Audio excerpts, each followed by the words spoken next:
Alam niyo ho, kami ditong nasa harapan ninyong lahat, nagkasama-sama po kami at nagkita-kita at marahil marami din sa inyo na nandito dahil nung tayo'y sumigaw, nanawagan sa korupsyon, sa naging nakikita natin na nakawan sa ating bansa.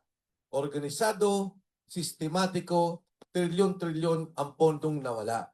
Ako, personal, napasok ako nung panahon na lumabas si Sergeant Gotesa at nagtuloy-tuloy na. Kaya po kami nandito sa harap dahil yung pa rin yung aming panawagan na kailangan resolvehin itong problema. Dapat pagbayarin yung mga nagnakaw. Managot yung may kasalanan. Ngayon o, sa prosesong ito na nagsasalita kami at humaharap kami, nagkaroon ng dagdag na problema. Nagkaroon ng dagdag na siguro sabihin na nating pasarin sa amin. Dahil nga, katulad ngayon, pina-plug ni Atty. Topacio yung kanyang show kasi nasara sila. Natanggal sila. Ako ho, bukod sa mga personal na kaso, 3 negosyo ko yung tinira. Bago nun, walang tinitira. Wala namang problema. Pagkatapos po nun, sunod-sunod yung mga negosyo. May sariling proseso yan. May mga abogadong nakipaglaban. Pero bakit tayo umabot sa ganito?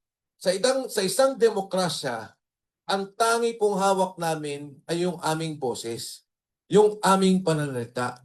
Sa isang diktador, ang diferensya niya o kaibahan sa demokrasya, hindi ka pwedeng magsalita. Pero ngayon, yun ang pilit nilang ginagawa. Pinapatahimik kami, tinatakot, hinigipit.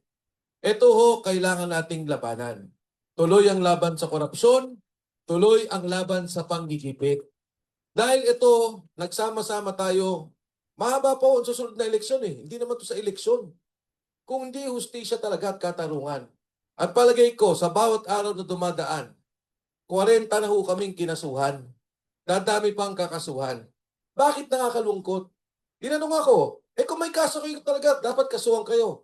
Ang sabi ko, ano?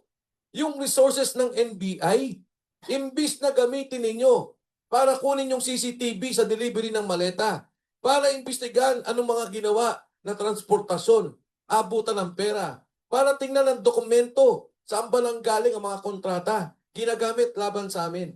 Ang mga abogado ng ombudsman, imbis na pag-aralan ang mga kaso sa totoong nagnakaw, ginagamit laban sa amin. Ginagamit doon sa mga nagsasalita na dapat sana gamitin para doon sa mga nagnakaw. Ngayon, ang Blue Ribbon nagkakagulo sa Senado. Anong salita nila? Bumababa na daw ang dignidad ng Senado. Tingnan natin. Pag nagsalita ang Blue Ribbon Committee at nagsimula ang hearing, sobrang tataas ang Senado at makikita nila ang katotohanan. At dyan po, tuloy-tuloy pa rin tayo. Ngayon may banta ng pag-aresto kay Senator Jinggoy Estrada. 2 pa o 3 ang mga senador. Ako sana at mula po dito, kakausapin ko yung mga 18 Marines. Kakausapin ko kung sino man ang pwedeng makausap sa Blue Ribbon Committee hearing. Mabilisan lang, isa lang sila. Kasi nais nila na wag po talagang matuloy. Nais nila na wag talagang madinig.